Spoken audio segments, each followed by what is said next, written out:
So you guys have been on 3 different record labels, and you know the whole music industry has just gone crazy in the last 10 years. It's not like, I mean, when you were in high school, you were probably still looking around going, oh, we're going to get signed by such and such label and everything's going to be bitching.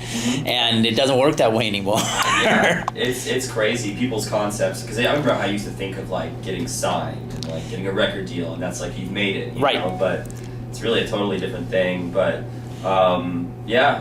it's crazy. We've, you know, from the time that we signed to Fearless until now, we've seen a steady progression and growth in the band up into this point where we can, you know, play every night to a few hundred or a few thousand kids, and that's crazy. Which is really what it's all about. Yeah, you know, it's what we dreamed of doing. You know, so. Do you guys do anything with social media? Is that something that you're involved with? Yeah, I mean, we all have Twitter, and we all have, you know, Facebook or whatever, and I don't stay on top of it a ton. It's a little too much. Yeah, I mean, I'm the same way. Yeah. Yeah. But I like to, you know, tweet things every now and then or whatever, and check Facebook every now and then. So where do you see things moving over for you and for just the music industry in general over the next few years? I don't know, man. It's really crazy. Definitely, you know, more and more digital, and I think that's not going to stop. You know, I mean, I think it'll continue to move on, and I don't know. It's kind of crazy. The biggest thing that I was thinking about recently that kind of blows my mind is that when I was growing up and listening to music, I could only listen to whatever, you know, CDs or tapes or records or whatever we had at the house. You know what I mean? That's all you could listen to. So you'd listen to those over and over again, and you know what I mean? You kind of became a lot more attached to them. And nowadays, somebody that wants to listen to music can listen to anything they want by any artist, you know, at any time they want.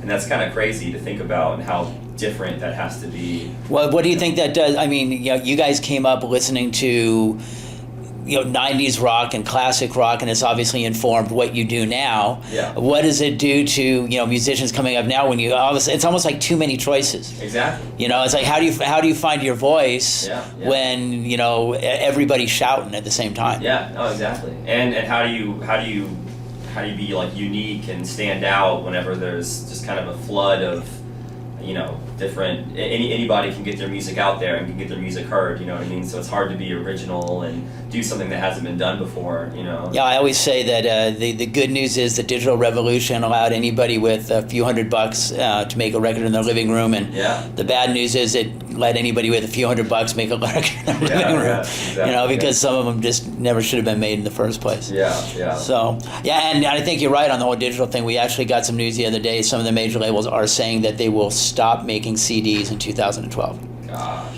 Which means everything becomes a download. Man. So, yeah. That's wild. Isn't that weird? Yeah, you know? I mean, it's gonna get there eventually, you know, so yeah. Well, thanks very much.